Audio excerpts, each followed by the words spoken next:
has kind of really grown in popularity. Like when it first came out, I don't think it really received the support and the accolades that it deserved, but I think over time it has become like one of the most iconic films ever.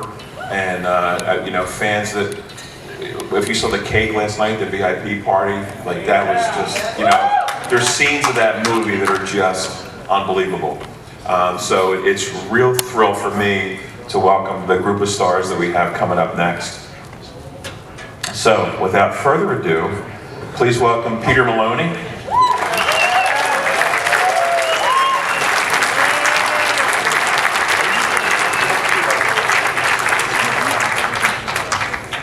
Next up, we have Thomas G. Waits.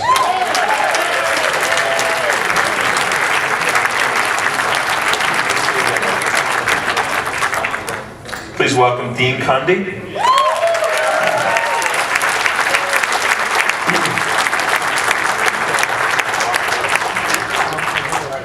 Yeah, it's fine. And over here we have Wilford Brimley.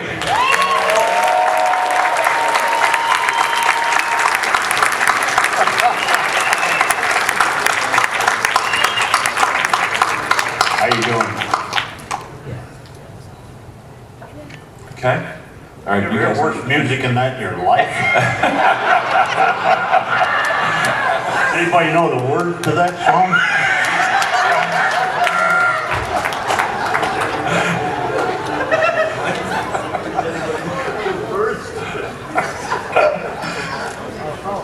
Okay, so the way we'll do things is if you have a question, raise your hand.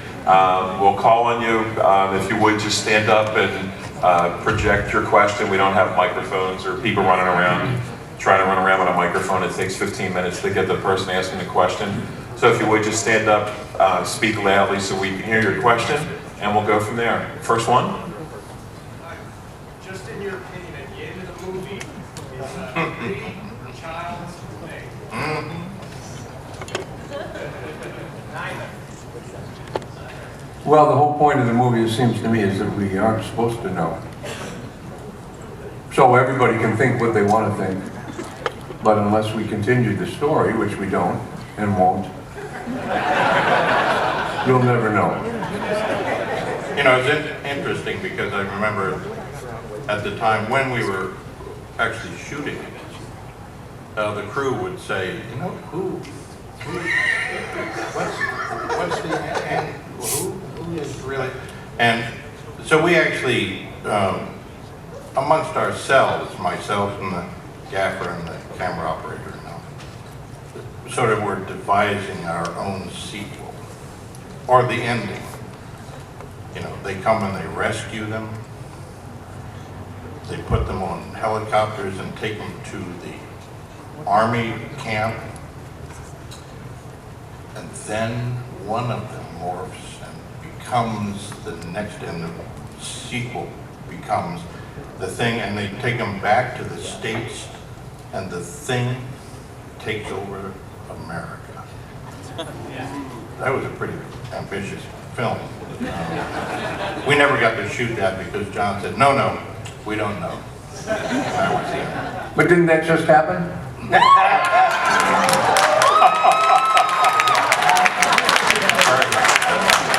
Very good. Very good. Dina, I have a question. I had read two different theories about the ending of the film. One was that you don't see Keith David's breath while you see Kurt Russell's breath, you know, as they're talking at the end. And then most recently, I've seen a theory where it's being said that there was a light in people's eyes, the way it was shot, and if the person didn't have that light in their eye, they were the thing. Either of those come into play into actual filming? It's interesting because I know consciously when we were doing the blood test scene, I said, well, let's not put the eye light in, what's his name, the component's eyes, and he will have dead eyes. Now the eye light is usually a little light that you put up, so there's a reflection, a highlight in the eyes. You know, if you look at all paintings, the artist puts a little dot of white, gives life, and so forth. And I said, no, we'll leave it out of his eyes. So that was done on purpose? Yeah. In that part? Exactly. And that was just a subtle kind of thing that I did, you know, at the time. And when we did the ending with Keith and Kurt as the last two, there was no real effort because John had said, no, we don't know. And, you know, so I didn't consciously do that to make my own evaluation of who it was. So the ending is left ambiguous, in spite of the fact that I consciously did the thing during the blood test too. But well, now the eyelight theory has grown to the oh yeah. Well, he doesn't have the eyelight at the end, and plus there's no breath. Plus there's, you know, and people as they look to see, you know. I've had people come up with all kinds of interesting theories on Back to the Future, you know, and I won't go into that because it's out of the scope of what we're doing here. But if you come to my seminar next week in Las Vegas, just teasing you. But you know, so it was a case of you know, doing one thing, and now it's you know, sort of grown into a lot of people hoping that they could figure it out. Okay, thanks. Yeah. I've been trying to figure it out for years now. No, I'm glad I could not help you at all. Me too. Okay, right here. Mr. Wilford, this is your first convention. Are you having a good time at it so far? More fun than a rock climb over a mountain range.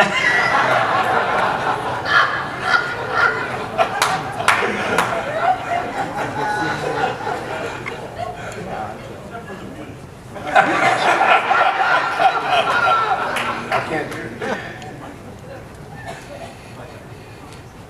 Okay, right here. Hi, were you guys aware, while filming this, obviously you got to see the special effects right in your face. Were you aware of how groundbreaking it was while you were filming? No, I don't think anyone was. I don't think anyone ever is when they're doing a movie or a play or a TV show, you know, that's going to be, your term, groundbreaking. I think, you know, we just showed up for work, and, you know, we were lucky enough to have,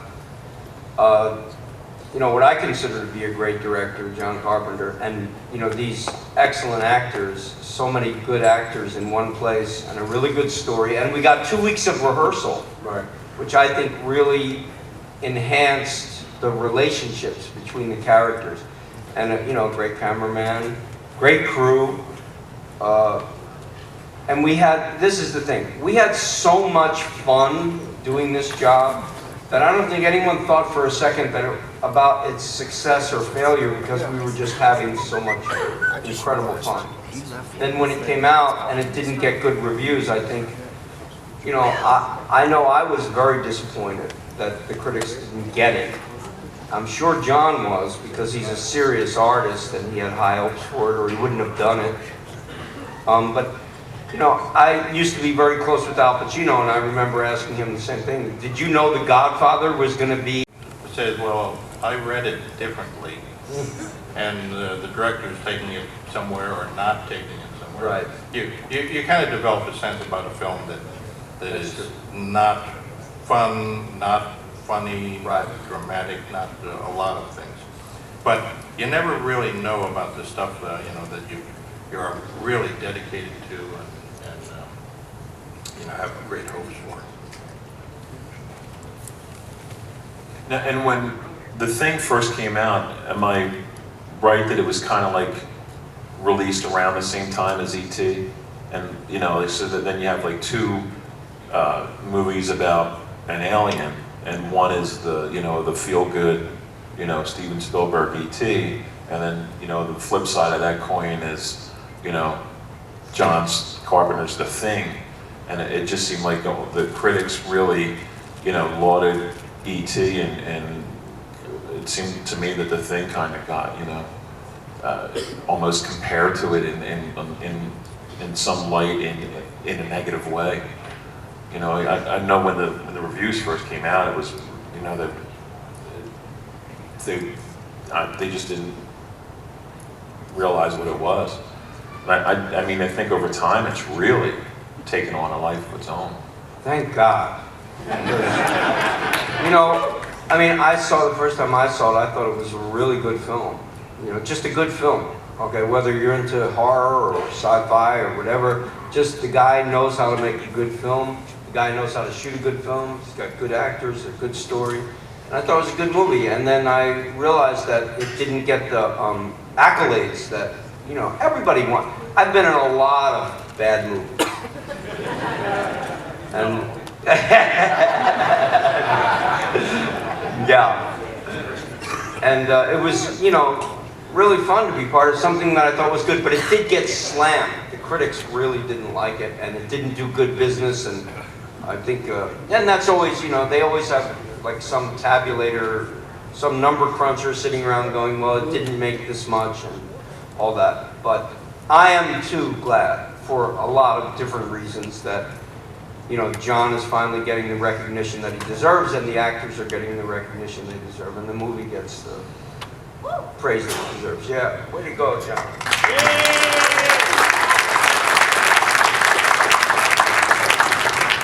Okay. Who has a question? Right here. Martha? I would like to know your take on the original thing for the 50s. One with Jim Arnett? Yeah, the original. It was great.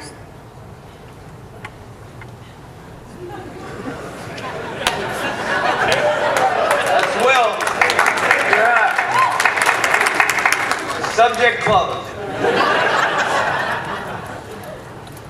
Well, John was a big fan of the director of the original thing, right? Hawks. Yeah, what's interesting, sort of a foreshadowing, was in Halloween. Yes. The movie that is being screened on Halloween night for the kids to scare the crap out of, is The Thing. And and when I'd interviewed with John for Halloween, we looked at a couple of things, including the original Thing. And he talked about how Hawks was his favorite director. We watched His Girl Friday because he loved the fact that the dialogue was so fast that they didn't let the other actor finish before they began. Just like in real life, we interrupt our friends and family and so forth.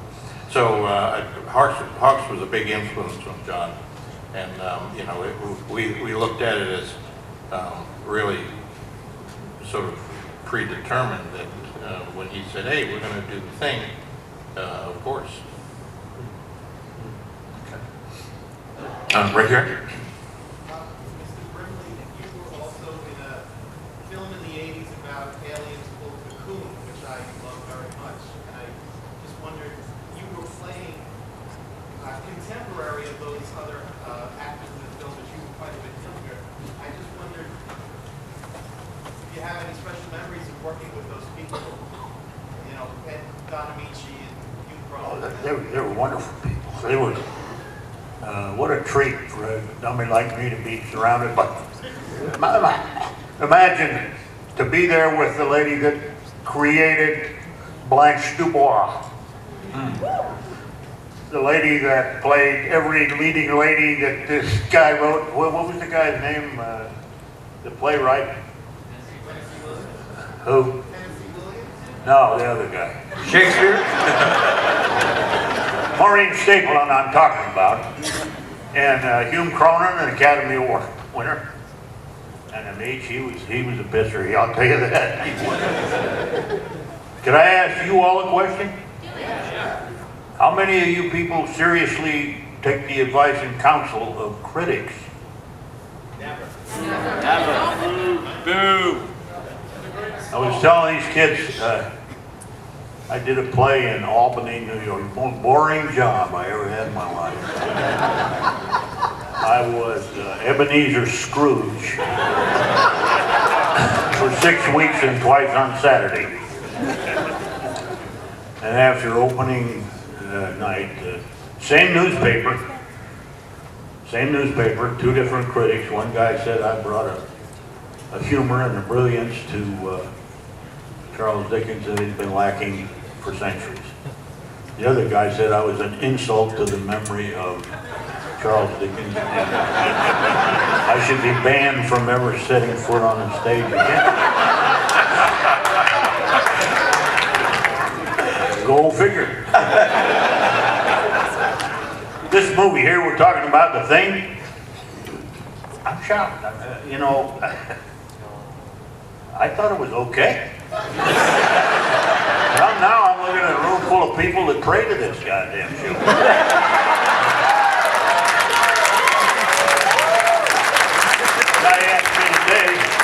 Guy asked me today, when did you know you were the thing? And I guess I would have to say, when my belly popped open and I eaten all the last one. On we go.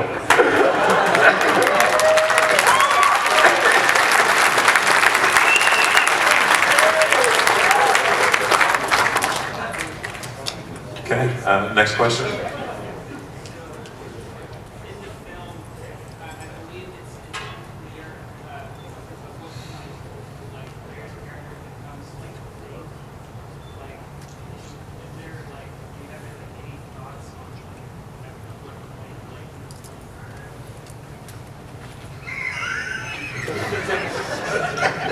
Is that to me? No, Oh, to Wilford.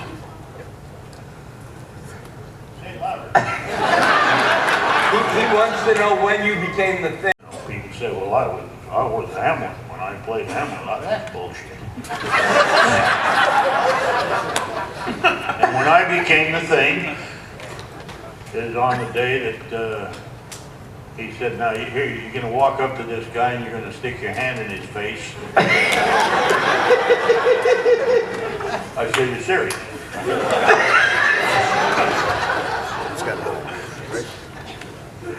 And that's, you know, we're laughing and having fun here, and I'm sure having fun.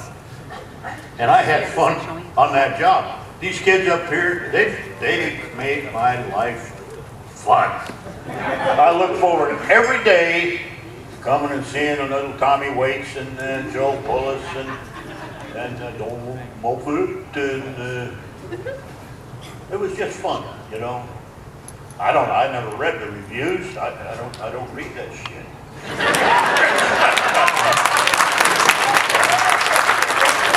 I don't know when I became the thing unless it was that day. Question right here. Guys, I know you said you had a lot of fun making the movie. Did it have anything to do with using flamethrowers? Did you use them when you weren't being filmed? Do you have to practice, take any kind of special classes or anything to use that stuff? Yeah, we had to practice. I mean, we had 2 weeks rehearsal in an empty sound stage with a blackboard, a table, and a piece of chalk. And we talked a lot about everything to do with the film. John was very anxious that every member of the cast had the opportunity to ask what he needed to ask to understand the story that we were telling. And when we weren't sitting around the table, we were practicing with the flamethrowers. They set up a fake house outside, and we took turns setting that house on fire with the flamethrowers. I have to tell you, it was perhaps one of the most exciting moments of my life when I pulled that trigger. That jet of flame went across the parking lot and started burning this house down. And then when we weren't using the flamethrowers, we had to have fire extinguishers. Those of us who weren't putting the house on fire, we were putting the fire out. So yes, we had to practice that, and even though I never got to use a flamethrower in the movie, Certain things were kind of loose. We didn't know who might be required to use a flamethrower or who might have to go up in the helicopter, so we had to learn how to get in and out of a helicopter without being beheaded by the rear rotor blade, all that sort of thing. Remember, Tom? Yep. Yeah. Okay, right here. For Peter Maloney. When you turn into the alien and you're outside in the snow and you finally make that noise that you know for making, what do they use to make that noise? You know what I'm talking about? Yeah. Oh, what did I use to make that noise? I used my voice. No, I mean, to go like, Well, listen, I mean, I'm an actor.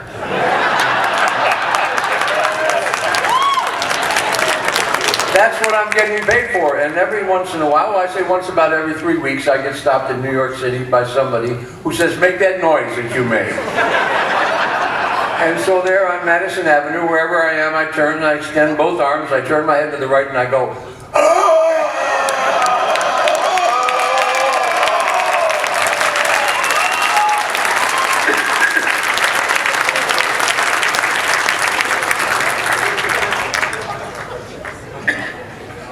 Oh, boy. Over here. I'm amazed by the dog and how well it's trained. There's like this beautiful shot of it walking down the hallway and it enters Clark's room. And I'm just wondering, like, how many takes did it take to get that shot for it to like pause and then like go into the room? Well, I don't think any of us who worked with Jed the dog, and his trainer Clint, were any less than impressed. He was an amazing dog. He was half wolf, half whatever his mother was. And but Clint had such great control, and the dog had so much trust in Clint that they worked, together. And it was amazing to watch Clint say, "Okay, Jed, come here, stop, look, put your head down, put your head up, 2 more steps, come here," and the dog would just do it. And we started with him up in Alaska, running through the snow, and he was running, and then Jed would stop right on the dime, and so forth. So it was an incredibly well-trained dog. I compare all dogs I've worked with in the last 40 years or so with Jed, and very few of them measure up. Okay, right here. What was the most difficult special effects that you had to do? who are you asking, anybody? Any of you guys. Special effects you had to deal with? How about when the guy's head opened up, lifted you off the ground and threw you into the corner? And then we set you on fire, didn't we? How was that?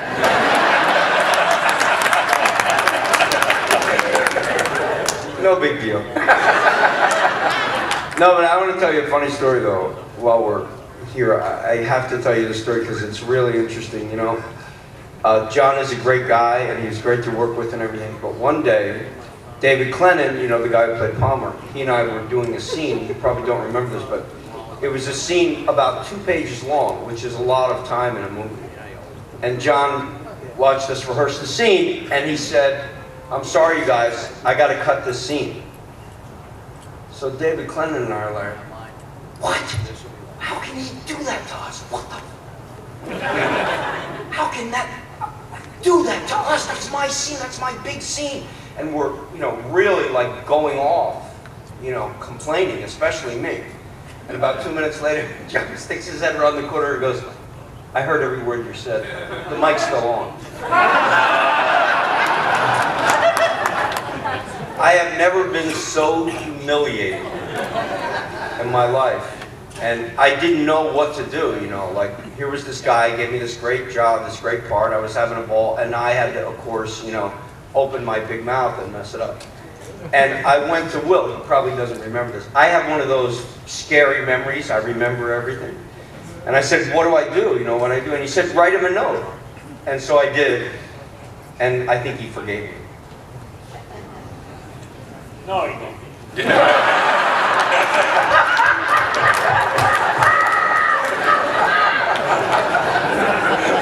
Well, frankly, I actually remember the moment. Do you?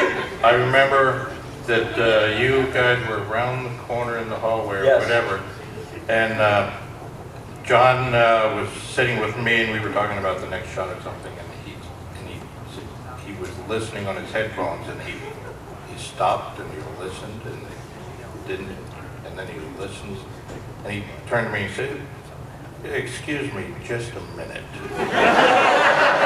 And he calmly walked down the hall and around the corner, and there was silence.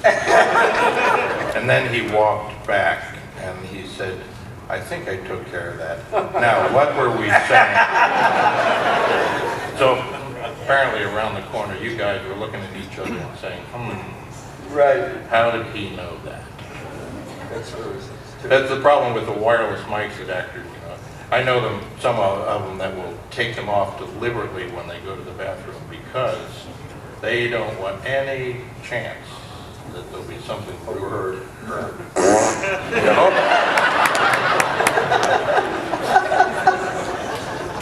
How about this? You go to the bathroom and you've got your battery pack and your transmitter in your back pocket. And as you're about to sit down, the transmitter and battery pack fall into the toilet. You quickly pull it out and dry it off with paper towels. Here's the ethical dilemma. Do you tell the sound man?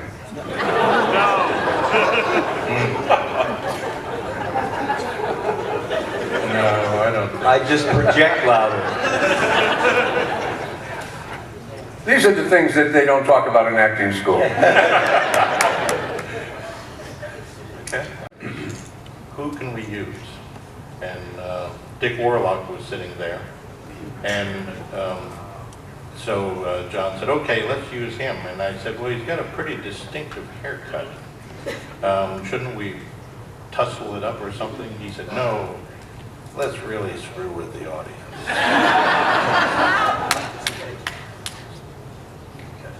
Who else? Right here? Did any of you almost quit during the conditions of the weather and filming? No, they weren't difficult for the actors, really. It was the crew. They had to stay. Let me tell you, it was cold like you can't even count. It's never difficult for the actors. No. They coddle us. Go You know, ahead they with put your- blankets on us and put us in the trailer and get us coffee and tea. The crew stands out there all day and all night in all conditions. They are the tough guys. Yeah. They have to. Once in a while, the scene requires that the girl, you know, come out in the middle of the night and it's pouring rain or whatever. Right. And everyone else has got their rain outfits on and they've got their heavy parkas and And everything. she's got nothing on. And she has nothing on. And then the guy comes up in his little sweater, right? And they have to have this meaningful, you know, scene. And so the actors do suffer once in a while. But Once in a while. there's people always just off camera with warm blankets, Right. and coffee and stuff. No, the conditions weren't difficult for the actors at all. But for the crew, I'd have to say yes. It's probably one of the most arduous shows I've done. The camp was built up on top of this glacier area, mining camp, a little dirt road. It was like an hour ride in the morning up this twisty, turny road, freezing cold. And it was sometimes 10 below, 20 below. And one of the difficulties was that the camera equipment had been winterized. We put special oil in the camera so it wouldn't freeze and stuff, but the lenses, if they were outside in the cold and then you took them into the lens storage area in the building, they would fog up and it would take forever to get rid of the moisture that had was not just on the outside, but on the inside. So we decided we couldn't take the time to put them next to heaters and all of that stuff. So they took all the windows and doors off of the camera storage area. So now the camera crew would work outside in the 10 below freezing, handling cold equipment, and then they would take it to the camera storage area where they would work on it during lunch or whatever, and it would be freezing in there. So they never got relief from being in the cold while the rest of us could go in. So it was a very, very difficult situation for the crew. I felt sorry for them. Okay, right here. This is just for you fellas. Any good stories about working with Kurt Russell?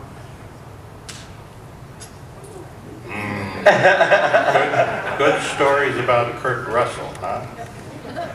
Well, since he's still alive and has lawyers. Great kid.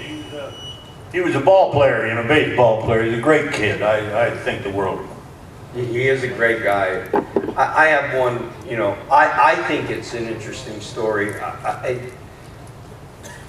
He grew up in the business in many ways. His dad was an actor. And Kurt knew a lot about the entertainment industry from many different points of view, and he was very smart. On our way, I don't think Will was with us, but on our way to Hyder, Alaska, the bus that we were in got caught in a whiteout, and it went off a cliff. And we were hanging over the edge of a cliff looking, that would have been the hole, we would have been gone. And everybody was real, I don't know everybody, but I was partying, okay? I was in the back of the bus drinking, and I got really scared. And Kurt sort of became the character, if you ask me, because I'm a method actor, right? He got to the front of the bus and he said, and this was the smartest thing anybody could think of to do, if you think about it, is I was in the back. He said, start the person all the way in the back, Tommy, you get on your knees and crawl down to the front of the bus, slowly. We're precariously balanced on the edge of this thing. And Kurt got us all off the bus one at a time, and then we pushed the bus back on. And he sort of saved the day. He became McCready, He's a great, great guy, and I think an underrated actor. And yeah. So, no, I have to say I was impressed with what he said one time. His father, Bing Russell, worked in westerns a lot and did quite a lot of stuff. And when Kurt started at Disney, and as a small kid, I don't know, maybe 12 years old, you may know better. Kurt said that his father came to him and said, okay, you're working now, you've got a contract at Disney, they're paying you a man's salary. You do a man's job. And I was always impressed by the First time. But the best time I saw it was on Mesdeck's Warship. And I can tell you that this movie filled up the Mesdecks because everybody on the ship loved this movie. And every time it played, because it would play, movies get played, recycled all the time. It's whoever the journalist feels like playing. Oh, The Thing, I got it. Everybody would just show up, come and watch it again.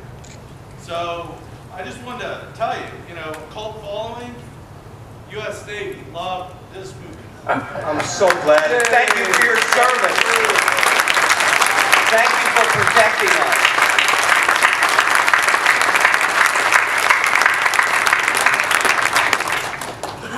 Okay, right here. I had the pleasure of, I believe last year at Monster Mania, Dave and the gang were able to bring Joel and Thomas. And we got to see Joel's photography book of all the photos that he'd taken. My personal favorite was the one where all of you guys are in the bus and Joel, it's the silhouette, 'cause it's kind of blurry Right. We talked about it for a good while.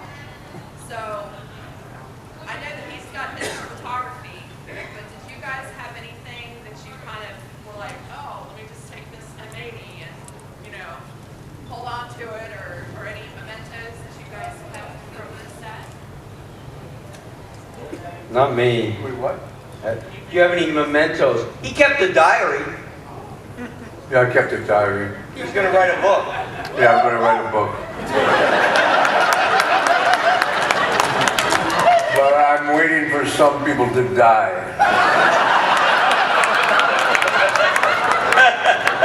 Well, I'm not feeling good if that means anything.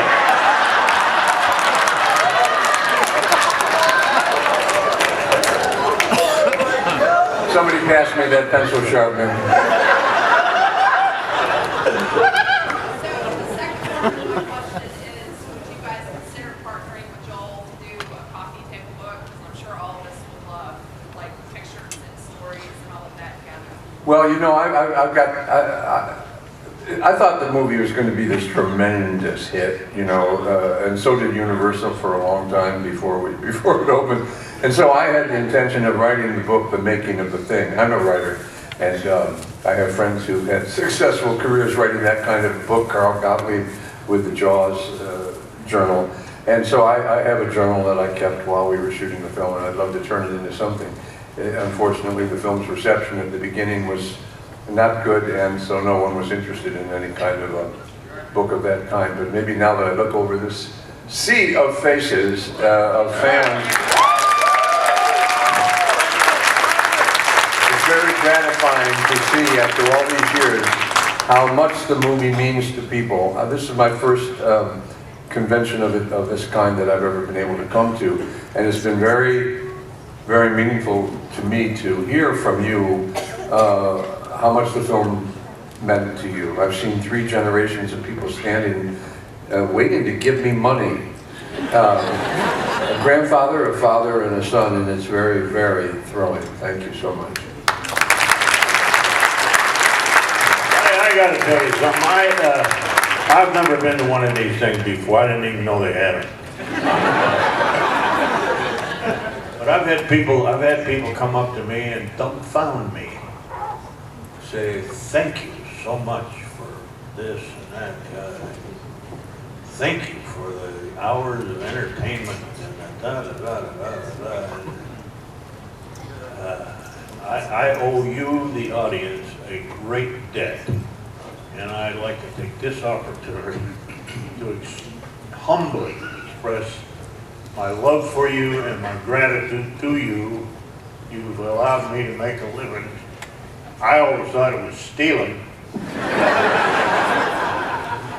But here we go, and I mean, I love you people.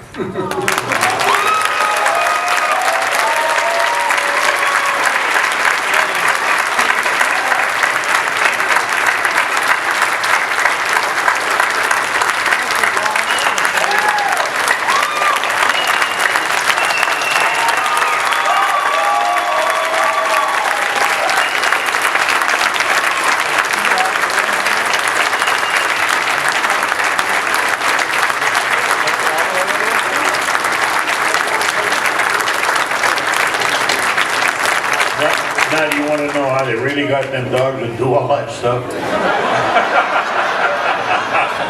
Jerk them halfway off.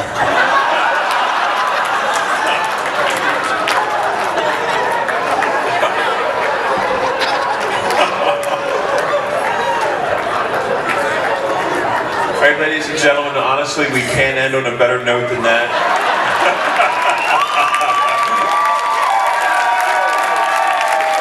Let's have a big round of applause for Peter Maloney, Thomas G. Waits, Dean Cundey, Wilford Brimley. Thank you, guys.